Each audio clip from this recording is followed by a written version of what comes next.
Good morning class eighth. This will be your fourth lecture of science. बेटा ये आपका science का fourth lecture है जिसमें हम लो रेनफॉल के बारे में पढ़ने जा रहे हैं कि हमारा डेजर्ट मतलब जो loss of plants and animals है उससे क्या क्या नुकसान हो रहा है. ठीक है, तो भैया लो रेनफॉल हो रही है. You know that trees add water vapour to the atmosphere to the process of transpiration. ठीक है, तो ट्रीज क्या करते हैं, ये वाटर हमारा एटमॉस्फेयर में ऐड करते हैं. जैसे हम लोगों के पानी थ्रू इवेपोरेशन जाता है, वैसे एक ट्रांसपिरेशन एक प्रोसेस होता है बेटा, जो आपने पढ़ा होगा 7th क्लास में कि पानी जो हमारे ट्रीज होते हैं दे ट्रांसपायर. ठीक है, they release extra water through leaves. ठीक है, टू द एटमॉस्फेयर. तो ट्रांसपिरेशन से ये पानी एटमॉस्फेयर में रिलीज करते हैं. In this way they increase the possibility of rain in the area, और उस तरीके से बारिश होने के चांसेस बढ़ जाते हैं. With the reduction in plant life, the water cycle gets disrupted. The area receives lesser and lesser rainfall, upsetting the natural balance of the environment. ठीक है, तो होता क्या है, प्लांट लाइफ कम होने की वजह से क्या होता है, बैलेंस डिस्टर्ब हो जाता है.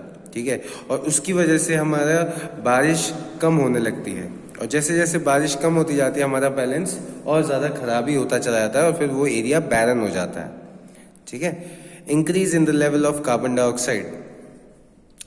Carbon dioxide released by the process of respiration bye humans and animals is taken in by plants and used up in the process of photosynthesis which releases oxygen.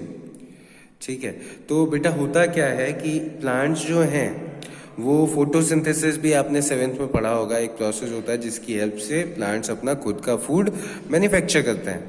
ठीक है, तो फोटोसिंथेसिस जब process वो उन plants में होता है तब उन्हें कार्बन डाइऑक्साइड की डिमांड ज़्यादा होती है.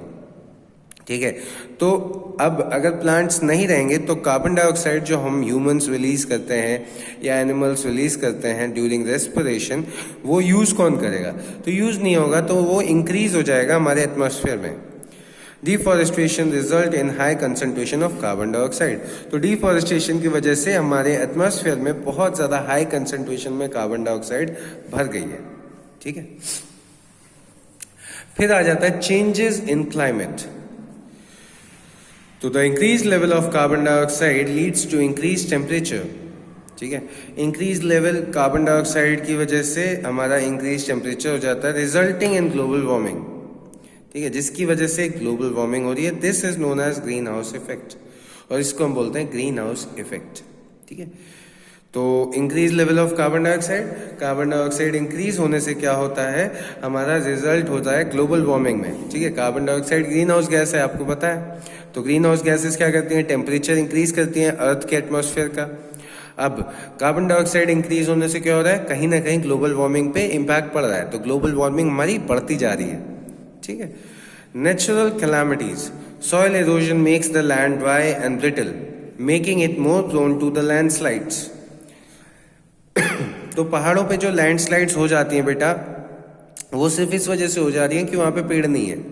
ठीक है, तो लैंडस्लाइड्स ज़्यादा हो जा रही हैं. ठीक है, पेड़ नहीं है तो क्या हो रहा है, सॉइल इरोजन हो रहा है. सॉइल इरोजन हो रहा है तो उससे क्या हो रहा है, लैंड ड्राई और ब्रिटल हो जा रहा है. ब्रिटल एज इन जैसे ही वहाँ पे पानी गिरेगा तुरंत वो टूट के बह जाएगा. ठीक है, तो वैसा कुछ हो जाता है. When rain water doesn't get absorbed it can cause floods. तो वहाँ पे फ्लड्स का भी रीजन बन जाता है रेन वाटर. ठीक है, loss of raw material. We obtain different kinds of raw material from the forest. Since the forest cover is reducing rapidly, we will have to find alternatives of these raw materials. So otherwise we may become deprived of many products. तो since हमें जो अपना forest है वहाँ से काफ़ी कुछ raw material मिलता है.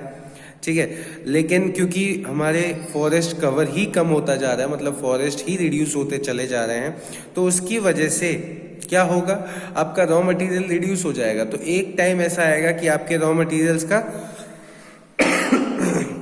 जो स्रोत है, मतलब जहाँ से रॉ मटेरियल्स हमें मिल रहे हैं जैसे कि फॉरेस्ट, वो खत्म हो जाएंगे, तो रॉ मटेरियल्स मिलेंगे नहीं. तो उसकी वजह से उन रॉ मटेरियल्स से जो हमारे आइटम्स बनते थे, ठीक है, या हमारे जो प्रोडक्ट्स बनते थे वो नहीं बन पाएंगे फिर.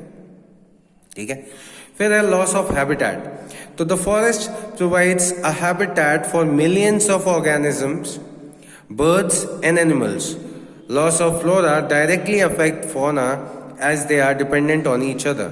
ठीक है, तो क्या होता है, हैबिटेट बेटा जहाँ पे लोग रहते हैं उसे हम हैबिटेट कहते हैं. लोग as in animals and birds जहाँ पे भी रहते हैं तो उस एरिया को हम क्या बोलते हैं, हैबिटेट बोलते हैं. तो हमारा फ्लोरा एंड फौना का लॉस होने से क्या हो रहा है, बहुत ज़्यादा नुकसान हो रहा है, मतलब एक्सटिंक्ट होते चले जा रहे हैं वो. ठीक है, इंडेंजर हो रहे हैं. और फ्लोरा एंड फौना लॉस होने से क्या होगा, हमारी जो साइकिल है, फूड साइकिल है, फूड चेन है, ठीक है, फूड वेब है, वो सब के सब इफेक्ट होंगे. और कहीं ना कहीं ये हमारे लिए बहुत बड़ी नुकसान वाली बात है. ठीक है. Conservation of plants and animals. तो अब क्योंकि ऐसा हो रहा है तो इसलिए हमें कंजर्व करने पड़ेंगे प्लांट्स एंड एनिमल्स. तो you know the importance of plants and animals and the reason behind their disappearance from the earth. तो हमें पता चल गया कि भैया किस लिए इंपॉर्टेंट है प्लांट्स एंड एनिमल्स. ठीक है, और वो किस वजह से डिस्ट्रॉय हो रहे हैं. ठीक है, now you can imagine how important it has become to protect and conserve them. Forest can be conserved in the following ways. ठीक है, तो सबसे पहले तो हमें फॉरेस्ट कंजर्व करने पड़ेंगे. हमने अगर ढंग से फॉरेस्ट कंजर्व कर लिए तो आधी प्रॉब्लम तो ऐसे ही सॉल्व हो जाएगी. ठीक है, तो कंजर्वेशन ऑफ फॉरेस्ट हम कैसे करेंगे, उसके लिए सबसे पहला है चेकिंग डिफॉरेस्टेशन. ठीक है, trees can be protected by checking large scale deforestation. मतलब अगर हम चेक में रखें कि डिफॉरेस्टेशन हो रहा है, वो ढंग से हो रहा है, मतलब ज्यादा पेड़ तो नहीं कट रहे हैं एक टाइम पे. कुछ पेड़ अगर कटते हैं तो उतने पेड़ हमें लगाने भी होंगे. ठीक है, forest reserves are large areas of forest which are protected through laws to prevent deforestation and exploitation by human. तो फॉरेस्ट रिजर्व जो हैं, अब उनमें लॉ लग गया है कि आप एक फॉरेस्ट रिजर्व में इतनी ही लकड़ियां काट सकते हो नॉर्मल ह्यूमंस के लिए. ठीक है, जो हमारे आसपास उसके आसपास लोग रहते हैं उनको एक रिजर्व कर दिया गया कि वो इतनी ही लकड़ियां काट सकते हैं, इससे ज़्यादा नहीं काट सकते हैं अपने डेली यूज़ के लिए. और उसके ऊपर से जो बड़ी कंपनीज डिफॉरेस्टेशन कर रही थी उनके ऊपर तो बिल्कुल बैन लग गया है कि वो बिना गवर्नमेंट के परमिशन के पेड़ नहीं काट सकती. ठीक है, तो इस तरीके से लॉ की हेल्प से हमने डिफॉरेस्टेशन प्रिवेंट किया. ठीक है, फिर है आपका रिसाइकलिंग. तो रिसाइकलिंग बेटा हम लोग नेक्स्ट लेक्चर में पढ़ेंगे. इस लेक्चर में बस आपका इतना ही. Thank you class.